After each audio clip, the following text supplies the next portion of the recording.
en compagnie de Caroline de l'Association forestière de la Naudière. Caroline, tu es biologiste et aussi naturaliste. Je pense que c'est devenu une passion en découvrant ici d'autres emplois antérieurs, l'interprétation et la communication.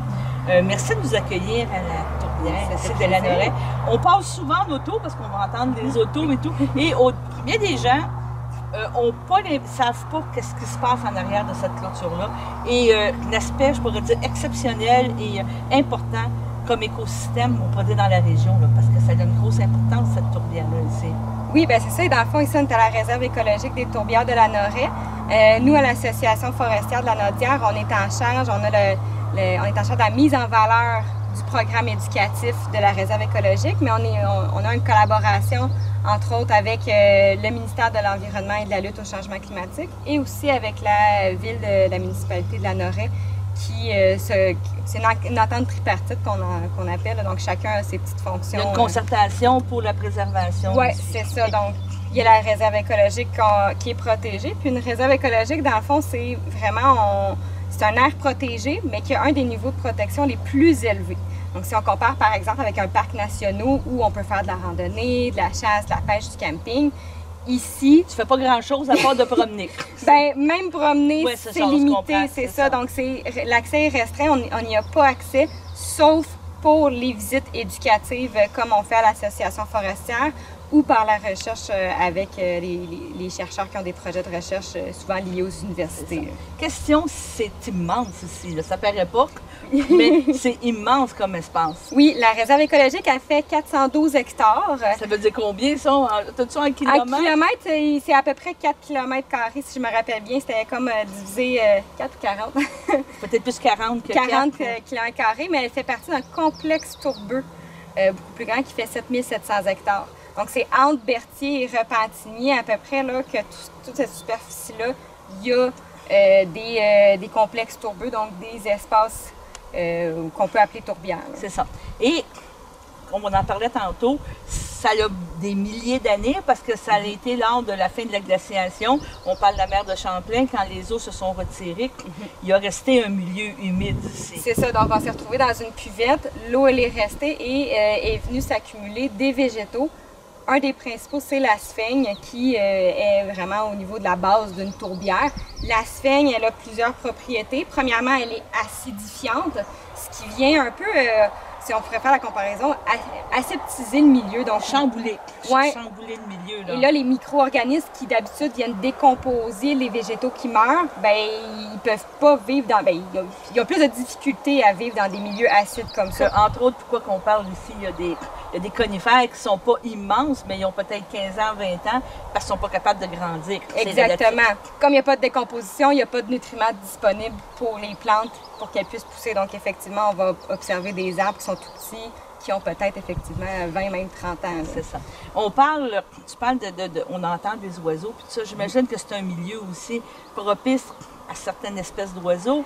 On parlait tantôt de la salamandre, qui est une espèce de grenouille et tout, mais ça doit être propice à certains animaux que ça leur crée un espace protégé, ils ont moins de prédateurs. Oui, donc la réserve écologique va être un refuge pour des animaux qui peuvent parfois être menacés d'extinction. On parlait de la salamandre à quatre orteils, un amphibien qui est assez rare au Québec en général. Et c'est pas une faune qui est super diversifiée. Comme c'est un milieu qui est pauvre, il y a moins d'espèces parfois différentes, mais il y a des espèces typiques qui vont vivre uniquement dans les tourbières, ce qui en fait des espèces qu'on voit moins souvent. Donc, effectivement, puis au niveau des oiseaux, ça peut être un refuge pour eux. Ils peuvent venir nicher, ils peuvent venir s'alimenter dans la réserve sans nécessairement y vivre non plus. Donc, oui, il y en a qui vont vivre uniquement dans la tourbière, mais il y en a qui vont être de passage et vont profiter du refuge pour s'arrêter.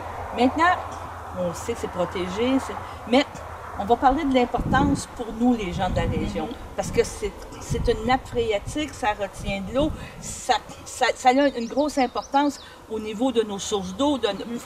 C'est cette partie-là aussi qu'il faut protéger. On voit qu'on est sur le bord de la route, mais c'est quand même vivable. Mais tu sais que ça fait quelques années que tu es ici. À un moment donné, il y avait des projets de passer des pipelines, de passer des choses. Et c'est pour ça qu'il faut se battre. C'est plate à dire, mais c'est important là, parce que c'est notre survie aussi. Là, le milieu doit doit être protégé. Il y a plusieurs services écologiques, services écosystémiques qu'on appelle. En fait, je vais revenir à la sphinge parce que 1 gramme de sphinge peut retenir 20 grammes d'eau. Donc, quand il y a des grosses pluies, la sphinge va se gorger d'eau et quand il y a des sécheresses, elle va la redistribuer. Donc, ça vient diminuer les écarts de température, diminuer les effets climatiques extrêmes pour vraiment venir stabiliser et bien évidemment, on a vécu il n'y a pas si longtemps une belle tempête. Oui. Donc, ça vient réduire ces effets-là au niveau de l'environnement et tout ça. Ça vient purifier l'eau, ça vient nettoyer l'eau.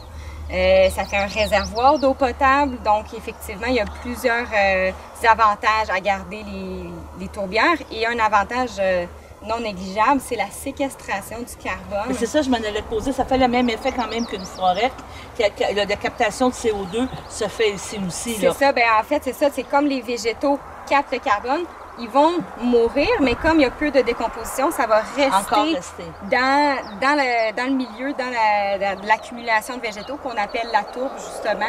Donc, ce qu'on voit au sol, il y a vraiment un tapis végétal à la grandeur et pourtant, il y a de l'eau présente. On ne la voit pas parce que les végétaux vont la cacher en restant au sol sans se décomposer. Est-ce qu'on sait l'épaisseur, on pourrait dire, de la tourbe ou l'épaisseur de l'eau? Est-ce que c'est des analyses qui ont été faites pour savoir ça présente combien de capacité en termes d'eau? Oui, bien, au niveau de l'épaisseur de la tourbe, on y va à peu près autour de 1 mètre d'épaisseur. Oui, ça peut aller jusqu'à 1 mètre. Dans certaines tourbières, ça peut même aller jusqu'à 3 mètres d'épaisseur de tourbe. Au niveau de l'eau, bien là, ça dépend toujours les cuvettes, le relief qu'il y a en dessous. Donc là, ça dépend. Là. Oui, il y a quand même beaucoup d'eau. Il y a de l'eau en dessous, là, oui. OK, parce qu'il y a des points d'eau, j'imagine, qui sont utilisés. Tu sais, pour l'eau potable, là, j'imagine qu'il y a des gens qui... Il y a possibilité de prendre de l'eau potable là, dans une tourbière. Là.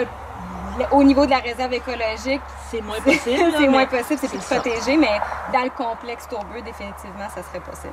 Donc, qu'est-ce que tu m'apprends et que je comprends, c'est que, parce qu'on sait qu'un arbre, c'est un capteur de CO2. Absolument. Quand on l'abat, on emprisonne le CO2, donc il y en a un autre qui repousse. Donc, c'est une régénérescence, c'est ça qu'il faut dire. Régénération, oui. Régénération, mais c'est important parce que ça, tu sais, quand on parle de CO2, c'est la couche d'ozone, c'est les problèmes qu'on vit présentement. Donc, c'est tout ça là, qui est encore important, que ça soit protégé, ce milieu-là. Absolument, c'est ça, ça vient vraiment emmagasiner le CO2, puis on est tous un peu au courant là, de la production de CO2 qu'on fait par nos activités, ne serait-ce que la voiture, la cuisine, le chauffage, l'électricité, c'est toutes des choses qui vont produire du CO2 en supplément de ce qui est naturellement produit. Donc la décomposition, ça produit du CO2, mais là, on en produit beaucoup plus et c'est ça le risque au niveau des changements climatiques.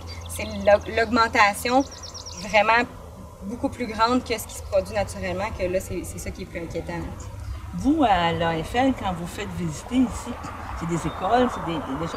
Est-ce que les gens sortent, je te dirais, surpris, impressionnés, motivés, en tout cas, de dire que c'est important de préserver? Quand il y a de l'éducation, c'est bon, là. C'est ça que oui, absolument. Bien, c'est sûr que ça fait découvrir le milieu aux autres.